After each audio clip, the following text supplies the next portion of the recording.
Hello. तर कसे आहात तुम्ही सगळे? आय होप की तुम्ही सगळे मस्तच असाल. चला तर मग आजच्या व्हिडिओला सुरुवात करूया. तर आज मला हे जे माझं वॉर्डरोब आहे त्याच्यावरचा हा पसारा व्यवस्थित ठेवायचा होता. म्हणजे हा जो माझा बॉक्स आहे वॉटर प्युरिफायर आताच लावलं, 1-2 महिने झाले. तर 6 महिने तरी बॉक्स फेकता येत नाही, कारण तो वॉरंटी पिरियडमध्ये असतं ते, म्हणजे जे काही इलेक्ट्रॉनिक वस्तू असतात. तर असाच वरती ठेवून दिला आहे आणि त्या बॉक्समध्ये अशी मोठी पाण्याची जी बॉटल आहे ती ठेवली होती. तर म्हटलं तो जो बॉक्स आहे तो आपण पूर्ण बेडमध्ये ठेवूया.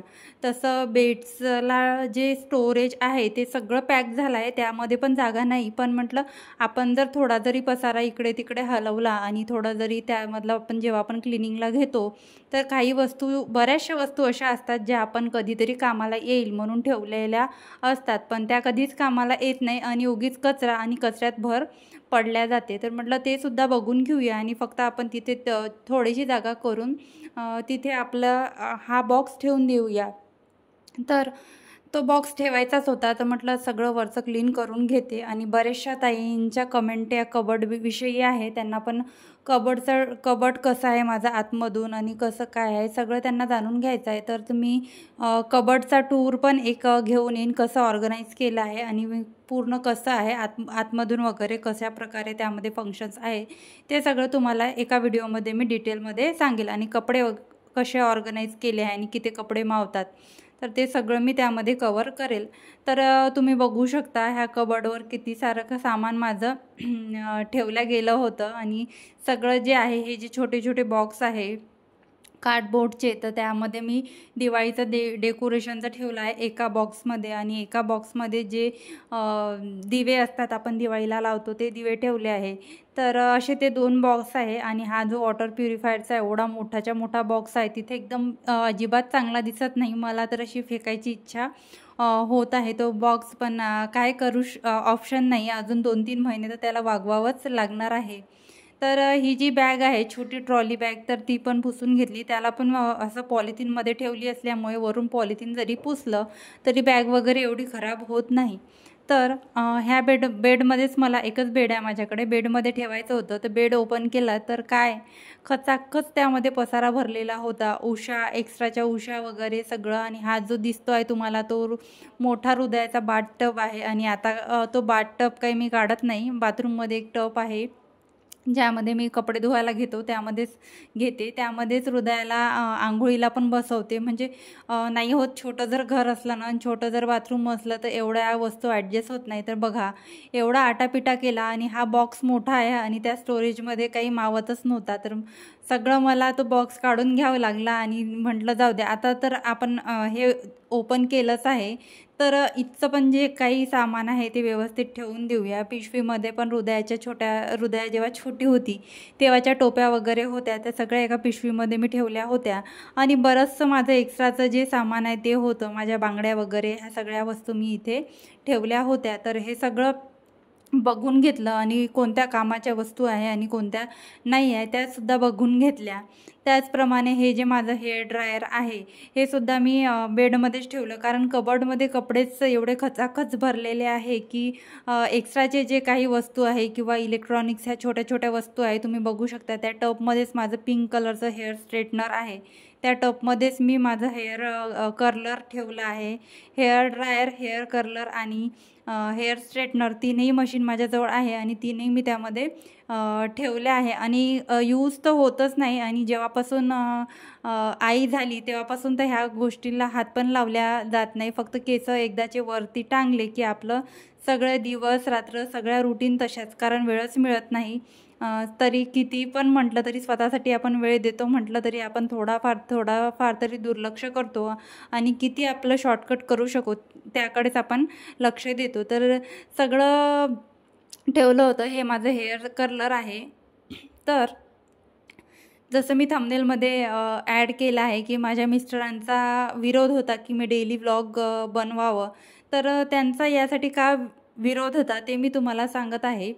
तर त्यांचं असं म्हणणं होतं की तू डेली व्लॉगिंग करू नको, तू तुझं जे तुझ्यामध्ये जी कला आहे ती दाखव. म्हणजे मी एक मेहंदी आर्टिस्ट आहे, मी ब्रायडल मेहंदीची ऑर्डर घ्यायची आणि मला खूप मी स्वतः तर माझ्या तोंडाने तारीफ करत नाही, पण माझ्याकडून जेवढे फोटो तुमच्याशी शेअर करणं होईल तेवढे मी कम्युनिटी पोस्टद्वारे जेवढ्या मी ब्राईड्स केल्या आहे तेवढे फोटो शेअर करण्याचा प्रयत्न करील. तसं पण आता माझ्याजवळ हा नवीन फोन आहे आणि सगळे फोटो माझे जुन्या फोनमध्ये आहे.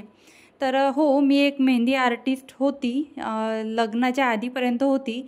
लग्न झाल्या म्हणजे खूप साऱ्या ब्राईड्स केल्या, खूप साऱ्या ब्राईड्सला मेहंदीसुद्धा लावून दिली आणि लग्न झालं. तर लग्न होऊन मी डायरेक्ट पुण्यात गेली आणि जे काही मेहंदीचे ऑर्डर वगैरे किंवा ब्राईड्स वगैरे होत्या कॉन्टॅक्टमध्ये त्या सगळ्या माझ्या गावाकडे होत्या आणि तिकडे परत असं रिकामं वाटत होतं पुण्यातसुद्धा. मग नंतर हृदया वगैरे झाली, पुन्हा आमचं इकडे ट्रान्सफर झालं, आम्ही इकडे नागपूरला आलो. नागपूरला आल्यानंतर हे 2 वर्ष फक्त हृदयाला बघण्यात गेलं आणि कुठेच काही करता आलं नाही. हृदया 2 वर्षाची झाली. नंतर असं वाटलं मला की काहीतरी करूया, काहीतरी करायला पाहिजे. आपण डेली व्लॉग तरी करू शकतो, घरातले कामं करता करता आपलं हे सुद्धा होईल ॲडजस्ट. पण मिस्टरांचं म्हणणं होतं की नाही, तू तुझं मेहंदीमध्येच कर, तुला जे काही करायचं आहे तू मेहंदीमध्येच करिअर कर किंवा ब्युटीमध्ये किंवा ब्युटी टिप्स तुला ह्या ज्या गोष्टी आवडतात त्यामध्येच तू करिअर कर. तर त्यांचा बिलकुलही इच्छा नव्हती की मी डेली व्लॉगिंग करू. का तर तू क्लिनिंग करशील, फक्त क्लिनिंगच दाखवशील का आणि त्याला किती मेहनत लागते, हृदया करू देणार नाही. पण मला ह्या घरातल्या कामांचीसुद्धा आवड आहे आणि असं नाही की मला मेहंदीचीच आवड आहे किंवा एक आर्टिस्ट घरातले कामं करत नाही किंवा घर किंवा आवरू शकत नाही, असं काहीच नाही आहे. आपण सगळं करतो म्हटलं तर सगळंच होते आणि जसं जसं आपण अनुभव येतो आपल्याला तसं तसं आपण शिकत जातो. मला पण काहीच येत नव्हतं, काहीच अशा गोष्टी मला कळत नव्हत्या. स्वयंपाक व्यवस्थित जमत नव्हता, काही जमत नव्हतं, कुठले कामं जमत नव्हते.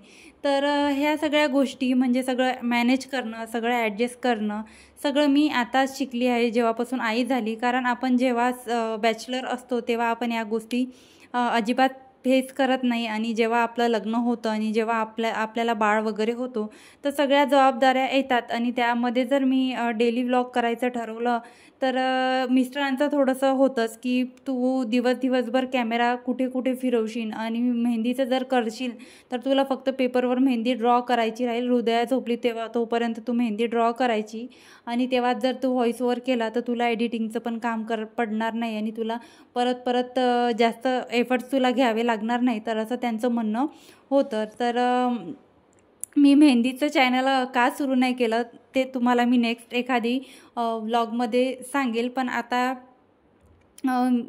मला तुम्हाला एका गोष्टीसाठी खूप थँक्यू म्हणायचं आहे. खूप छान वाटत आहे मला आज की मी हा निर्णय घेतला डेली व्लॉग करायचा, तो मी योग्य घेतला आणि तुम्हा सर्वांना जे काही मी गोष्टी करत आहे, जे काही मी काम करत आहे ते सगळं तुम्हाला आवडत आहे. तुम्ही सर्वांनी आवडून घेतलं आणि माझ्या चॅनलवर म्हणजे आपल्या चॅनलवर 1000 सबस्क्रायबर आज पूर्ण झालेले आहे. खरंच खूप आनंदाची गोष्ट आहे माझ्यासाठी.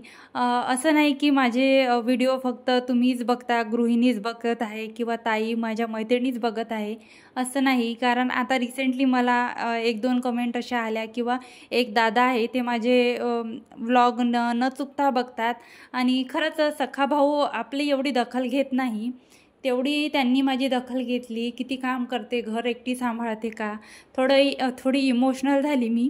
पण असं कसं ना एवढ्या लवकर असं कसे लोक अटॅच होतात आणि आपल्याला सगळं आपलं मानून चालतात. तर मी कंट्रोल करू शकत नाही आहे. आज खूप असा आनंद मला झालेला आहे.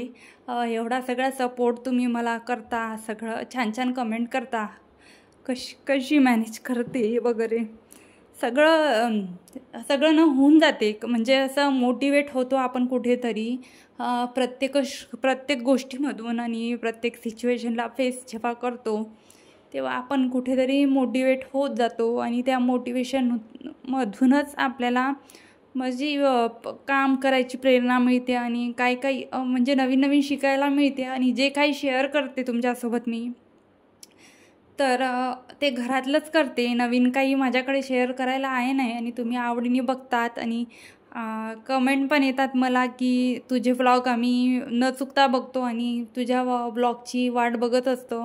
तर खूप असं छान वाटतं आणि कुठंतरी खूप असं मोटिवेट आपण होतो. तर मी घरी राहून हे सगळं करत आहे, घरसुद्धा सांभाळत आहे. तर आता कुठेतरी मिस्टरांनासुद्धा चांगलं वाटत आहे, त्यांनासुद्धा असं वाटत आहे की नाही, माझा तेव्हाचा जो निर्णय होता तो बरोबर होता. कारण मी जर आता मेहंदी माझं आहे, माझं पॅशन आहे, प्रत्येकाचं एक पॅशन असतं. पण मी जर मेहंदी काढत बसली असती तर माझं नसतं एवढं पॉसिबल झालं मेहंदी काढायसाठी टाईम वगैरे देणं, नंतर एडिटिंग पण करणं. म्हणजे आता हृदया झोपली आहे आणि तेव्हा मी मेहंदी काढायला घेतली आहे आणि मेहंदी असं होत नाही की लगेच होते. त्यालासुद्धा व्यवस्थित 1-2 तास द्यावं लागतं आणि हृदया फक्त झोपते 3 तास. मग 1 तास मी मेहंदी काढायसाठी दिला असता आणि नंतर मग मी त्या मेहंदीच्या व्हिडिओला एडिटिंग, व्हॉईस ओव्हर त्या सगळ्यामध्ये पण माझा टाईम गेला असता. ह्या सगळ्या गोष्टी त्यांना तेव्हा कळल्या नाही. आता जेव्हा मी त्यांना समजावून सांगते की नाही, आता मी जर घरातले कामं करत आहे, सगळं आवरून मी म्हणजे माझं डेली व्लॉग पण होत आहे, व्हिडिओ पण शेअर करत आहे आणि एडिटिंगला पण मी वेळ देत आहे आणि मी घर पण सांभाळत आहे, तुमचं जे घर आहे तुमच्या घराला पण वेळ देत आहे, असं मी त्यांना म्हणते. तर त्यांना कुठेतरी हसू येतं आणि कुठेतरी त्यांना अभिमान पण असा वाटतो की नाही बा, केलं, छोटी मुलगी सांभाळून सगळं सांभाळून केलं. तर त्यांनासुद्धा आता या गोष्टीचा अभिमान वाटत आहे आणि त्यांचा जो काही विरोध होता आणि मिस्टरांचा विरोध नव्हता तिथे, बरेचसे जण होते की त्यांचा विरोध होता की तू डेली व्लॉग कशाला करते, ज्यांना ज्यांना माहिती पडलं. आणि माहिती पडायचं असं मी तर पर्सनली कोणाला सांगितलं नव्हतं की मी व्लॉग वगैरे करते म्हणून. पण मिस्टरांची एक्साइटमेंट एवढी होती की त्यांनी स्टेटस ठेवले होते इन्स्टाला, व्हॉट्सअपला. तर ते स्टेटस म्हणजे 1-2घांनी बघितले आणि बघता बघता बाकीच्यांना पण शेअर केले. शेअर करता करता ते खूप मोठा असा एक विषय होऊन बसला आणि असं करता करता बऱ्याचशा जणांना आता फॅमिलीमध्ये म्हणजे रिलेटिव्हमध्ये माहीत आहे की मी डेली व्लॉग करते. तर त्यांच्याकडून सुद्धा मला असंच ऐकायला आलं की तू डेली व्लॉग का करतेस, तुला एवढी छान मेहंदी काढता येते, तू मेहंदी आर्टिस्ट आहे. आता रिसेंटली मला एका ताईची कमेंट आली की मला आरी वर्क सुंदर करता येते आणि अशा बऱ्याचशा गोष्टी मला करता येते. आणि बऱ्याचशा ताईंच्या मला कमेंट येते की मला बॉटल आर्ट करता येतं, सगळं करता येतं. तुम्ही डेली व्लॉग करता तर त्याच्यामधून पण तुम्ही तुमच्या कला सादर करू शकतात. आपले जे व्ह्यूवर्स आहे त्यांना पण आपलं कौतुकच वाटतं आणि ते सुद्धा आवडीने बघतात. आता आपण म्हणजे असं नाही म्हणत मी काही पण शेअर केलं तर ते बघतील, पण आपण काही प्रोडक्टिव्ह शेअर करत आहोत किंवा त्यांना मोटिवेट करत आहोत किंवा आपल्या व्हिडिओतून त्यांना काही मिळत आहे तर ते आपले व्हिडिओ नक्कीच बघतात आणि आपल्याला सपोर्टसुद्धा करतात. तर असं मला या व्हिडिओतून सांगायचं होतं. तर असो, हृदयाने इथे सगळे खेळणे फेकून दिले, म्हणजे रोजचंच असते. मी आता ती बास्केट भरलेली होती आणि फक्त मला आता सगळं माझं आवरून झालं. मी तो बॉक्स तिथेच ठेवला, बॉक्स काही बेडमध्ये टाकला नाही आणि एवढ्या करामती मला आज करावं लागल्या आणि असं वाटलंच नव्हतं की एवढं सगळं काम निघेल. या साईडचं काम झाल्यावर मी तिकडच्या साईडचं सुद्धा काम आवरून घेतलं, कारण माझं असं आहे की मी एक काम घेतलं तर ते पूर्ण केल्याशिवाय सोडतच नाही. तर तिकडचं पण साईड आवरून घेतली, म्हणजे पूर्ण बेड आता माझा पूर्ण आवरून झालं. त्यामधला एक बॉक्स असाच कार्डबोर्डचा होता, तो जुना झाला होता आणि जास्त कार्डबोर्ड बॉक्स जर आपण जुने घरामध्ये ठेवले तर किडे कॉक्रोच वगैरे होण्याची भीती असते. तर मी जास्त जुने होतपर्यंत कार्डबोर्ड बॉक्सेस जे आहे ते घरामध्ये ठेवत नाही. मग झाडू मारायला घेतला, म्हणजे माझं जे डेलीचं असते संध्याकाळच्या वेळेस पूर्ण जे घरातला वगैरे स्वच्छता वगैरे झाली किंवा कपडे वगैरे आणून झाले की एकदा मी संध्याकाळी पण झाडत असते, 2 टाईम तर आपण झाडत असतो. आणि तुम्ही बघू शकता हे ॲज इट इज ठेवलं आणि बाजूला ते बॉक्स एक्स्ट्रा जे तुम्हाला दिसत असतील छोटे, तर आताच हृदयासाठी आणि माझ्यासाठी सँडल्स घेतल्या आहे तर त्या तिथे ठेवून घेतल्या आहे.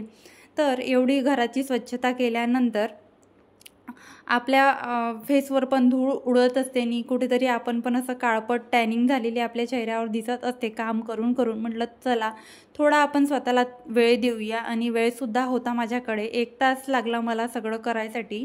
1 तास राहतो माझ्याकडे. दुपारच्या वेळेस आपण थोडा आराम जरी करतो म्हटलं, अर्धा तास वगैरे आराम केला तर मला असं बरीचशी खूप अशी मोठी दुपार असते, कारण उन्हाळ्यात माझा दिवस जातच नाही, खूप असं बोर होतं. तर काही ना काही सुरू असतं. आणि काही ना काही सुरू नाही ठेवलं तर हृदया मला खूप त्रास देते. मी जर बसून असली तर ती अंगावर येईल, खांद्यावर येईल, केस ओढेल, कानातलं काढून फेकील. तर असे तिचे कारनामे सुरू असतात. आता मी फेस पॅक लावलं स्क्रब झाल्यानंतर आणि किचन तुम्हाला दाखवत आहे. किचनमधलं सगळं आवरलं आहे आणि माझे भांडे पण सुद्धा घासून आहे. नाहीतर असं नाही करायचं की फेस पॅक वगैरे लावला आणि स्किन केअर आपण करतो आहे तर चला फेस पॅक वाढतपर्यंत आपण घरातले कामं आवरून घेऊया. तर तसं नाही करत आहे मी. 10 मिनिट स्वतःला दिले, शांत बसली, रिलॅक्स केलं. 10 मिनिट तर आपण स्वतःसाठी देऊ शकतो. आणि स्किन केअर झालं होतं माझं, फ्रेश वगैरे झाली. तर कसा वाटला व्हिडिओ मला कमेंटमध्ये नक्की सांगा. व्हिडिओ आवडला असेल तर व्हिडिओला एक लाईक आणि चॅनलला सबस्क्राईब करायला विसरू नका. आणि तुम्हा सर्वांचे परत एकदा खूप खूप धन्यवाद. Bye bye. भेटूया नेक्स्ट व्हिडिओमध्ये.